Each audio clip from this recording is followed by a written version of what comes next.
Absolutely. Okay, cool.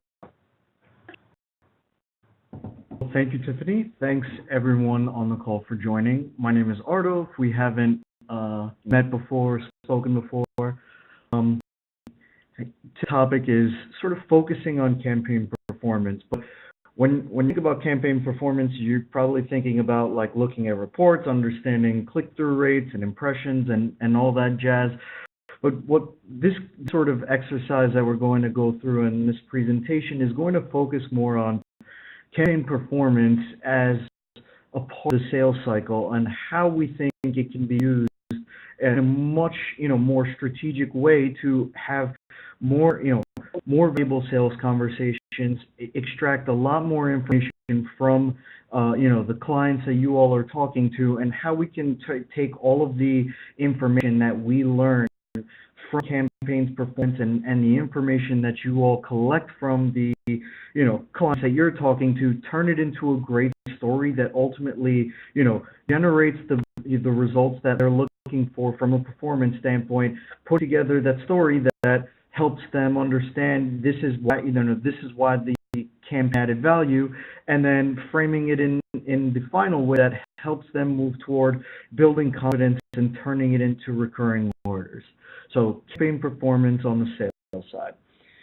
The most important part about like what drives campaign performance is the discovery process.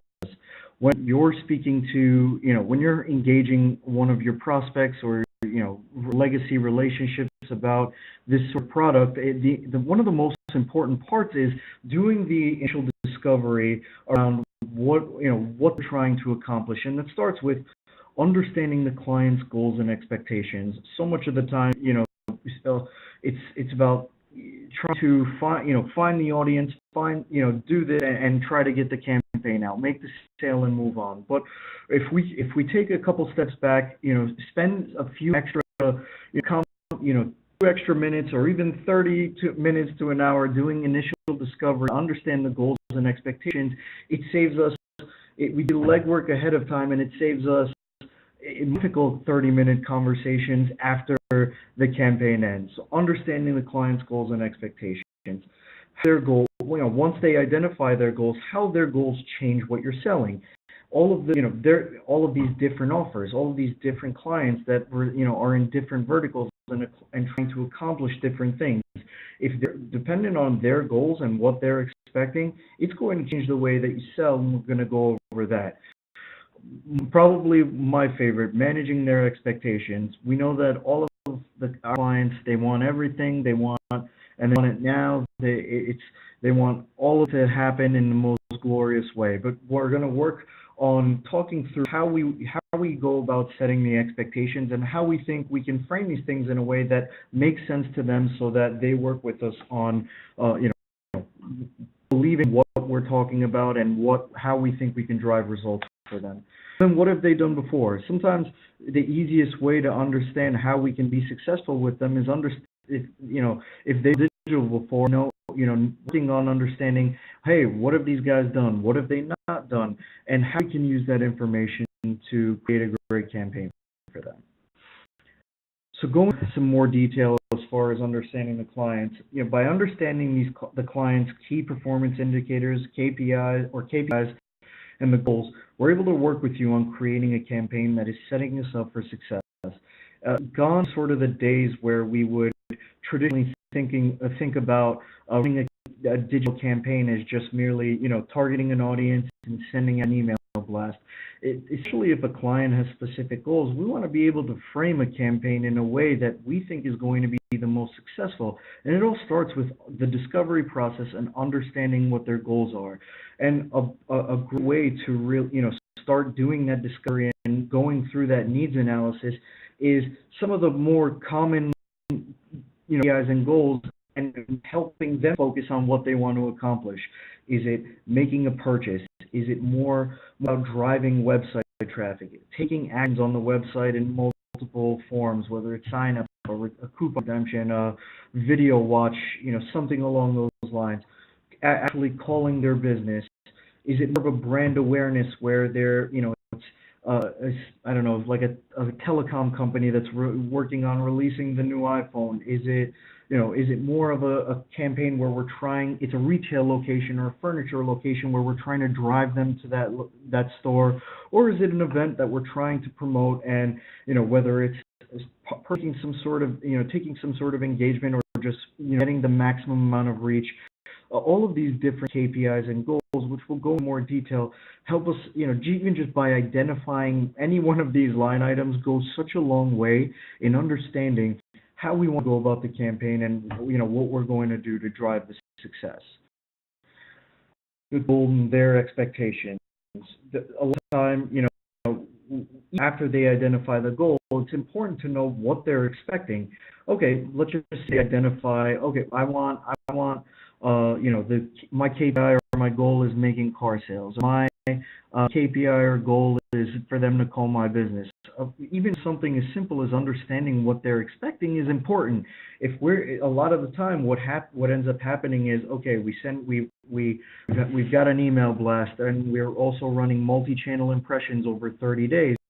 A lot of time, that first email touch happens, and 24 hours later, the client is saying, well, I didn't get any, the email went out and I didn't get any calls. Well, that's sort of that's exactly the type of thing that we want to get in front of, and why we frame campaigns in different ways and over an extended period of time, because an email is just one of the many channels that are part of our campaign process, create an initial touch, and then we're reinforcing media, with additional media buying over longer periods of time. But that's just one of the many examples.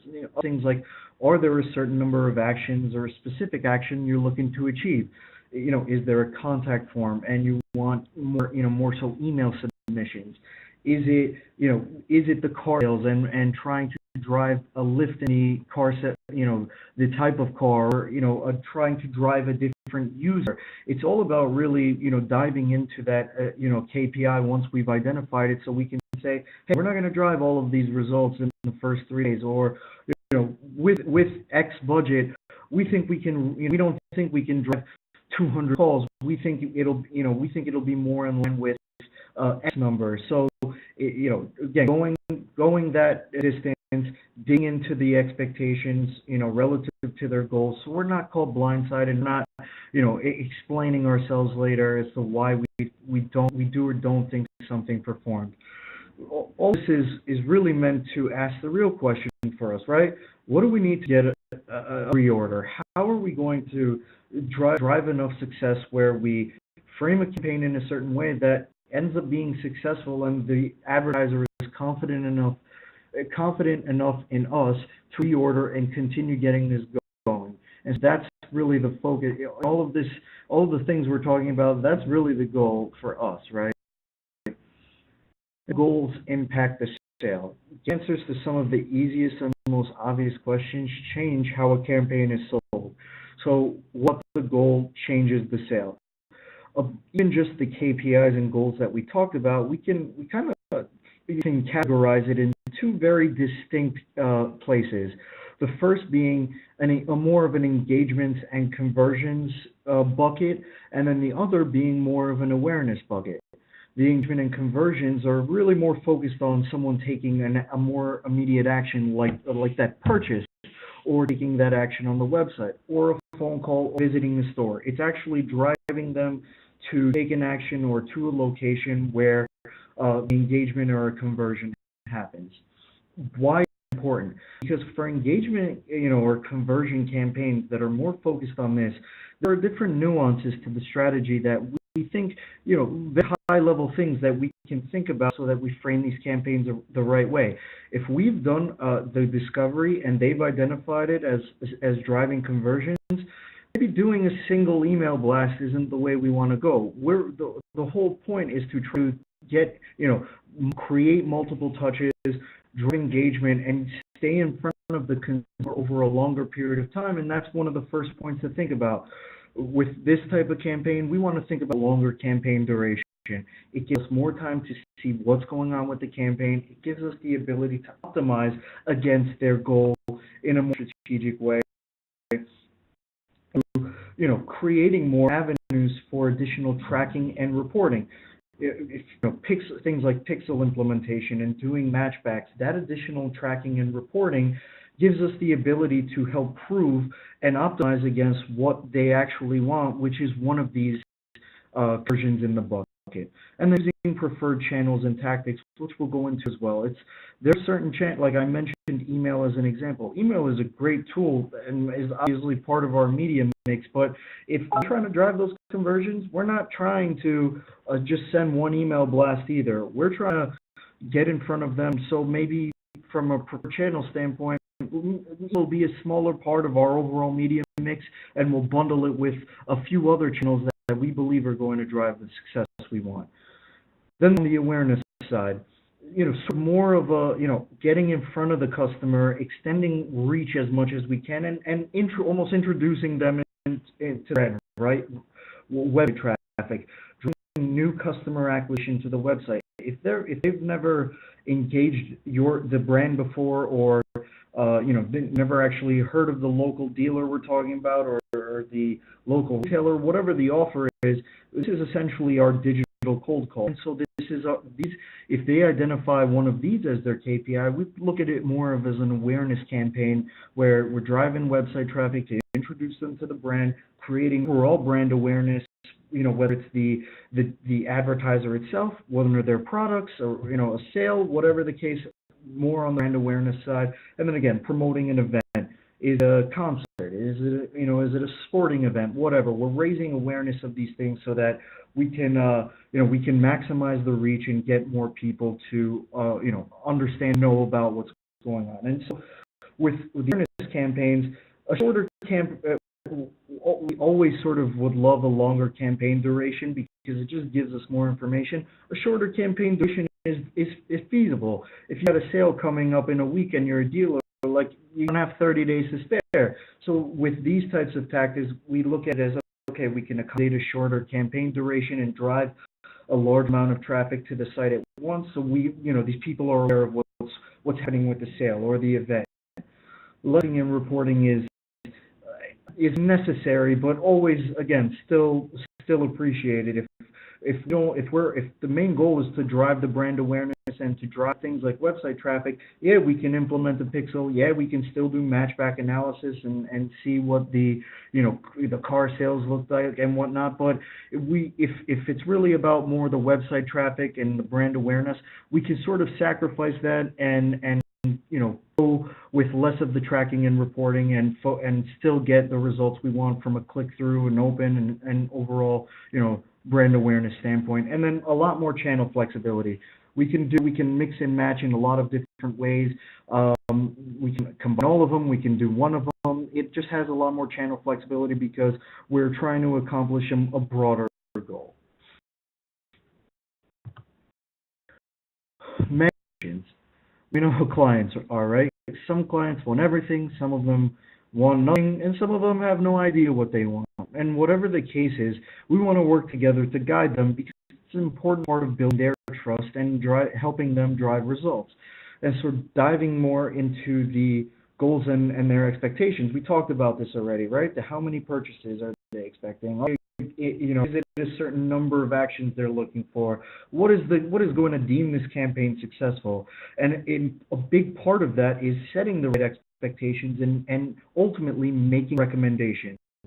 A big example that I think encompasses a lot of what we've talked about so far is actually one of the first campaigns we did with the Cumulus Oklahoma City market. And hello to anyone that you're on from that market. We did a campaign for OKC Men's Clinic where this was one of our first campaigns after the rollout with Cumulus. We started doing the initial discovery, ran the audience counts, created a proposal and whatnot, but we really didn't go into as much depth with discovery as we would have liked, especially because we were both learning about each other and how we would work together. And so the problem being with some initial discovery, there was a proposal, but what we didn't do a good job of, and this was absolutely on us, was that we ended up going into the campaign with no real idea on what to expect. And so, because of this, we were running the campaign, and one of the feedback from the client came and said, "Hey, like I'm not seeing what I was expecting to see. Like, oh, we might end up canceling the campaign." And so we were like, "Whoa, like we don't want that to happen." And so even though we would have loved to have done the discovery from the get-go, that's what we immediately jumped into. Okay, like what is your expectation? What was your goal? What was the most important thing to you for this campaign?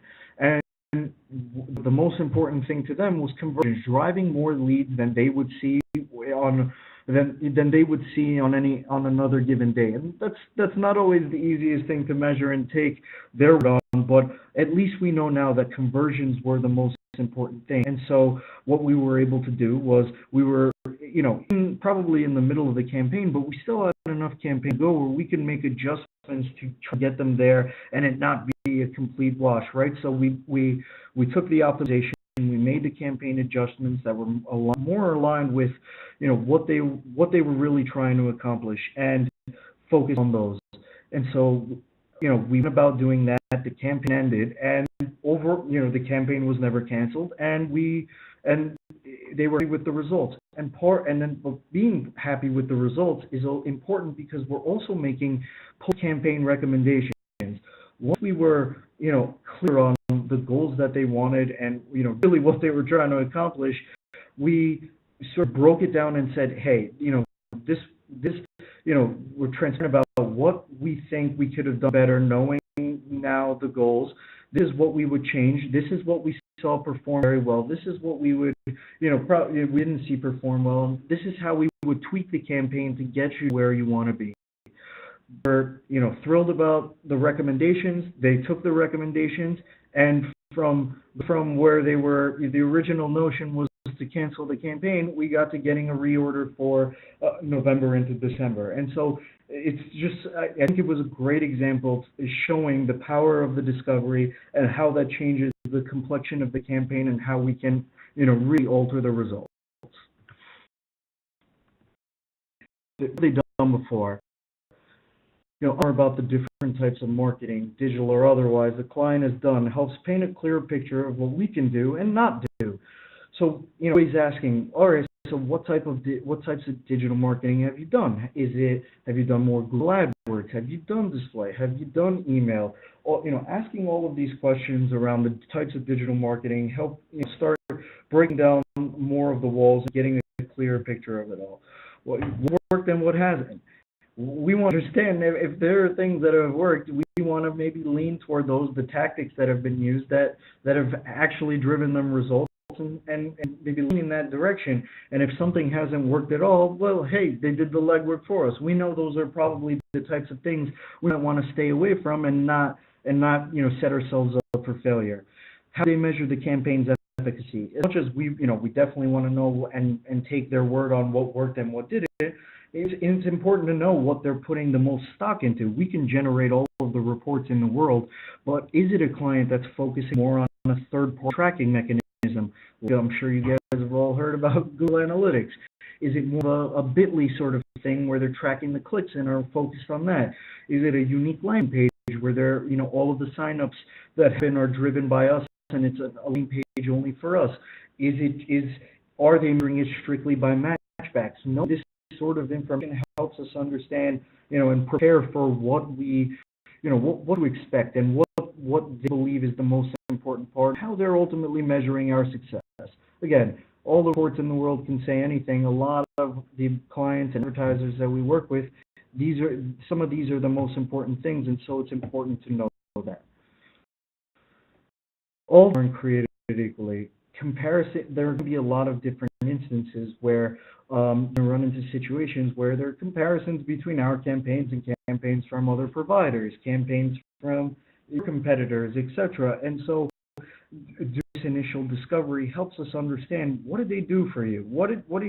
Okay, they did an email blast and it didn't work for you, but what did they really do? What was the targeting? Did they do multiple blasts? Did they end up doing the creative? finding out more about what actually happened. So we're comparing apples to apples and making sure we're setting ourselves up for success. Again, comparing the metrics against channels that are completely different. If I look if okay, did a multi-channel campaign where we're encompassing an email with a piece, Facebook, Instagram, and all of these different channels, and they're saying, oh, well, their campaign, Facebook did better. Oh, was it strictly Facebook? Was it over a longer period of time? Was it a larger budget? Like, you can't just take their word for it. Oh, well, their Facebook did better, so we're going to go with what they did for Facebook. Let us understand what they did, so we can paint the clearer picture for them and say, hey, it's not necessarily the same thing. There are different things we can measure here that will really paint that picture and make it more of an apples to apples comparison. And different strategies yield different results. A example is always that comes up is retention email versus acquisition email. We run acquisition email that campaigns, and our the entire campaign process that is acquisition based, which means we're trying to help these guys drive new customers, find new people, find new customers, drive new business. And so a lot of the time, clients will look at some of our results, like email results, and they'll say, oh, well, this is half of what I've traditionally seen. Well, it's important. Are you doing an email blast? Are we comparing this email blast to something you've done to your already, people have already opted into your brand? Is this more of a lead nurturing exercise that you're doing, and these people have opted in and want to hear more about your messages? Because now you're comparing someone that has opted in and wants to hear more to someone that I'm trying to cold call via my digital products. There's never going to be the same engagement. It's completely different, even though at face value it's email marketing. It's actually completely different and drives completely different results. It's very different, and taking all of the comparisons that the clients make with a grain of salt and doing the discovery and understanding, it's not all created equally.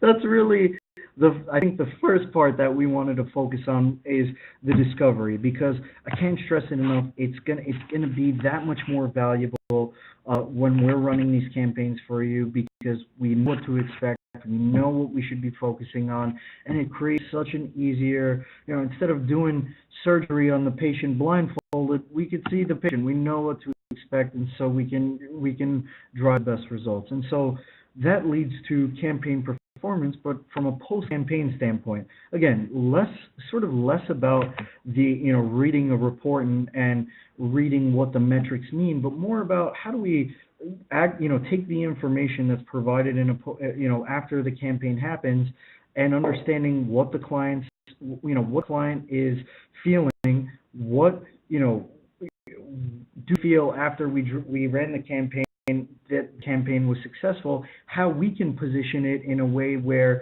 we focus on the elements that we believe drove success relative to their goal, and then using that information to create tips on increasing our chances at a reorder, and then how we're going to stay ahead of the competition doing that.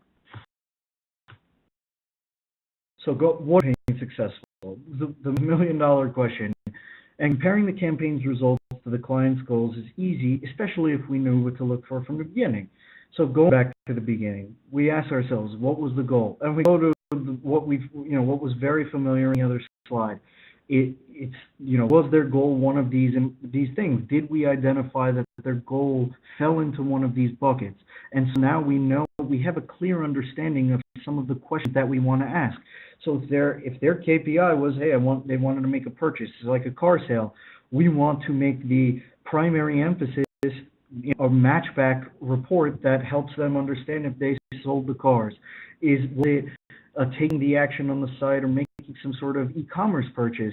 Did our pixel verify we drove conversions? You can have all of the numbers in the world on a report, outlining and breaking out creative metrics and all of this, but it all goes down to what we're trying to answer, which is, was it successful? And so we go to the things that we believe are going to make the best case for us. And so, did our pixel report verify we drove conversions? Because that's something we'd be tracking with the pixels.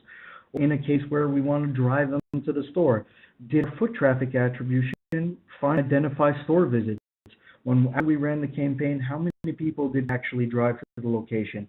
It's different types of attributes and different types of metrics that we want to focus on that, relative to what the goal was. And now you've got a built-in story. Instead of just, throwing a bunch of metrics out there and a bunch of numbers that chances are the client has never seen before, and teaching them the report isn't the easiest thing in the world all the time either. Let's just get down to the facts, just the facts. What was the goal? Here are the metrics that focus on the goal. And the same for the awareness side, right? We would drive website traffic, we want brand awareness, promote an event.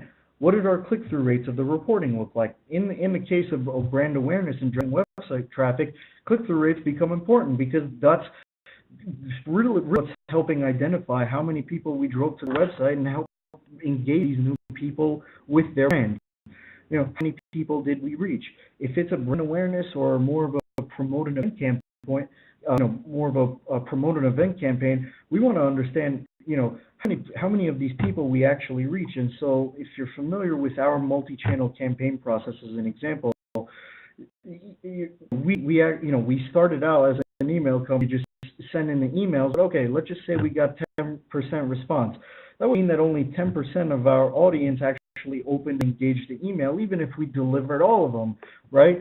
And so with the multi-channel campaign process, it becomes a much easier way and a much better way to reach more of their target audience, because instead of just being limited to the 10% of the people we think we're going to reach via email, now we're reaching them.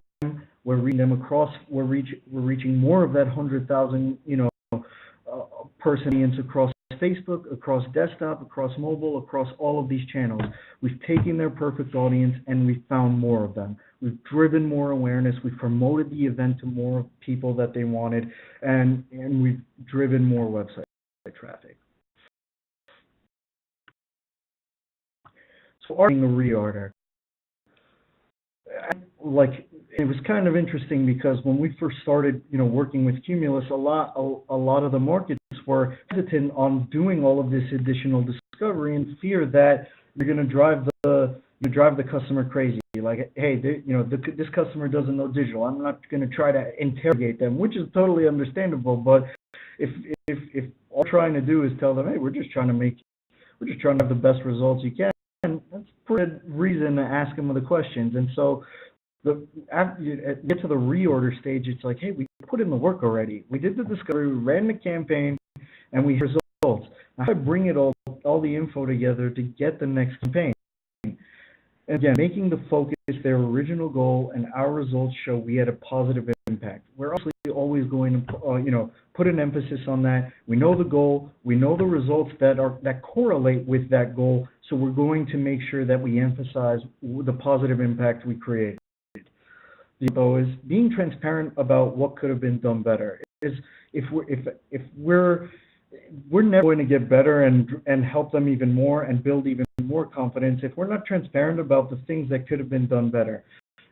Going back to the OKC campaign, after we knew what we needed to do, we were transparent and said, hey, if conversions are the most important thing for you, maybe running this video, this 15 to 30 second video ad isn't the best way. Video has a much better impact from a branding standpoint, and especially the video content that they had. It had a fantastic impact from a branding standpoint, but that wasn't what they were looking for. And so we were transparent about that. We told them, why don't we axe the video for now? Why don't we take that budget, move it into some of the other channels that are going to be more closely aligned with, driving those conversions, and let's do that. And so transparent about being what's done, what could have been better goes a long way, because it builds trust. They understand it's not just, us pushing peaches and cream all the time. We know we can do things better, and this helps us get there.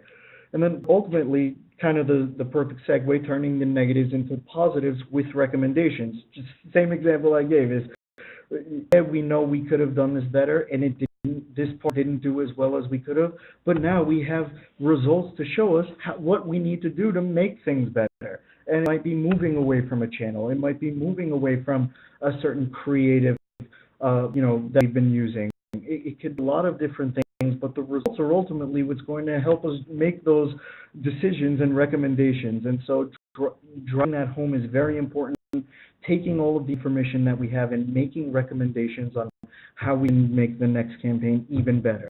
Let's go back to full circle, right? Starting over. Go back to doing discovery and understand what the client would like to see more of. We ran the campaign, we provided the positives, the negatives, the recommendations, but said, hey, like I would have loved to have seen maybe the three creatives I had,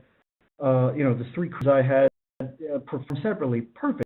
Next time even for the previous campaign, we'll provide you with any of the creative separation metrics we can, but next time we'll set it up in an easier way for us to generate the report so it's even clearer that we see how each of these creatives did, pin them up against each other so now we can see it. That's just one of the million examples we can think of. It's all about just doing additional discovery, continuing to understand what they would like to see more of. If they're happy with the campaign, great. What can we do? What else do they want to see so they love it even more? And so building that confidence is what's going to ultimately create the long-term business relationships.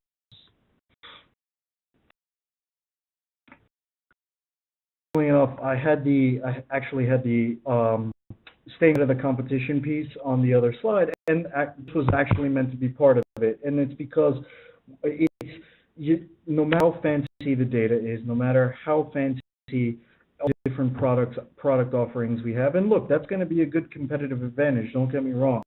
But ultimately, what businesses are looking for, these advertisers are looking for, almost like you're their digital provider, you are their digital consultant, and that's really, if we've seen anything in the marketplace and what's helped separate us and drive more recurring business, it's helping by taking these types of measures to create that trust, create that longevity, and building the relationship so that we're creating that recurring business on a regular basis. And then, all of the other providers, whatever, the iHearts of the world, the CBSs of the world, doesn't matter what they come with, doesn't matter what brand they are, ultimately they're going to come back to you because you provided them with you provide them with the goal that they want to achieve, the results, honest about what's good, what's bad, and then continuing to work with them on what they want to see. Just sort of campaign performance basics and best practices. A lot of time, the clients will ask, okay, what that we can do that, based on the goals I've outlined. And it's, a lot of the time it's not easy to, submit a media plan to us, or, ask all of these elaborate questions on the spot. So sometimes it's just good to know a lot of the basics, right? The high-level best practices especially when it comes to falling into these different types of buckets, because I really believe, these two distinctions are two of the most important distinctions when you're doing the discovery, because it really changes the complexion of the campaign.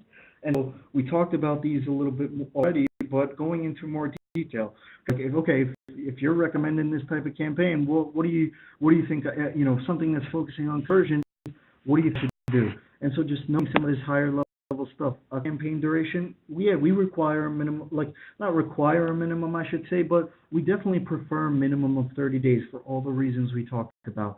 Serving the media over a longer period of time, get a larger sample size of data that we can use, and ultimately optimize against what they want. More purchases, let's optimize against the channels and things that are working, which is going to be easier if we have time to do it. Tracking.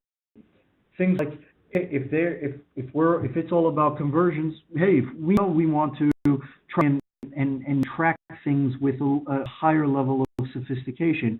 And so there are going to be elements like pixel implementation where, if we don't have a pixel, we don't know what's going on their website. We're taking their word for it, and how are we going to actually optimize against what's working? And so pixel implementation is huge for that, giving us transparency into what's happening on their website. Meta reports, obviously one of the big ones. Push to understand if matchbacks are an option. With all dealers, we know almost like a brainer. 9 out of 10 of them want that as a service, but there are other verticals that absolutely, can do the service, and it's worth bringing it up. Furniture stores being an example. They're always, they're taking the same amount of information that an auto dealer would, and so matchbacks in those use cases are important as well, and making sure we understand that is huge. And then traffic attribution is a campaign scenario that we can understand how many people visited one store, multiple stores, and understanding that that's an option as well. Benchmarks. This is probably one of the questions we get the most, and I hate the question because it's very difficult to answer. Because we will avoid promises and just focus more on what we control. If they say, well, okay, we want 100 phone calls, and we say, oh, well, that's not something we believe can happen on this, with this budget or with this offer, and they say, okay, well, what do you think can happen?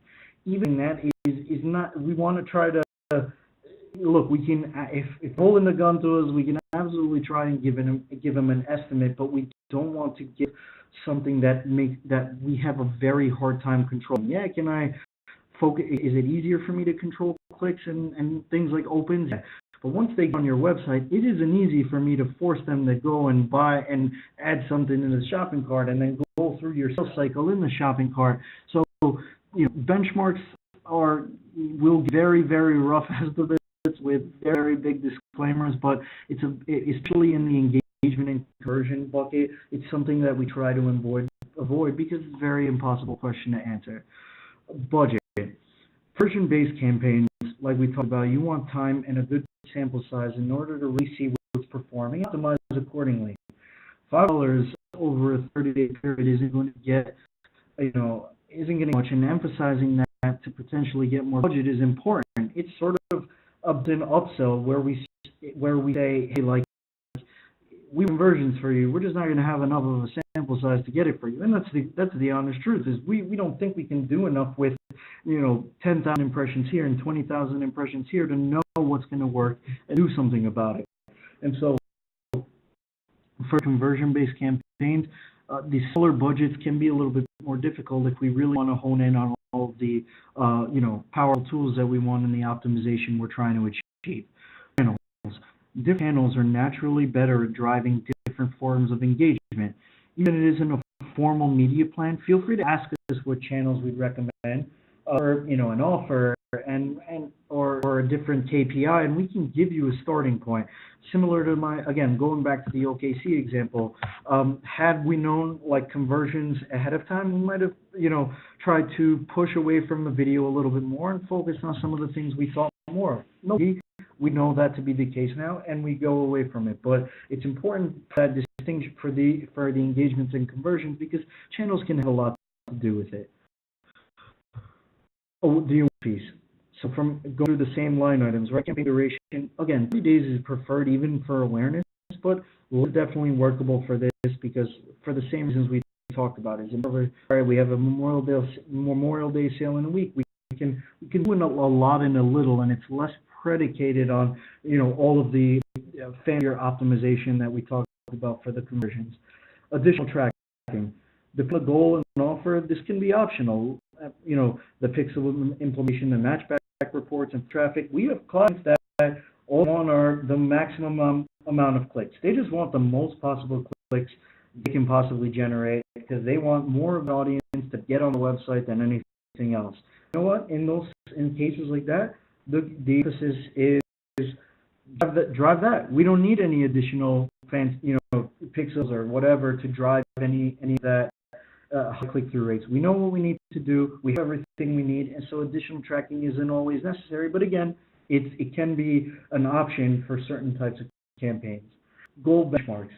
This is probably easier to estimate because we have a lot of campaign work under our belt. We've done a lot of things with all the channels, but it's still variable.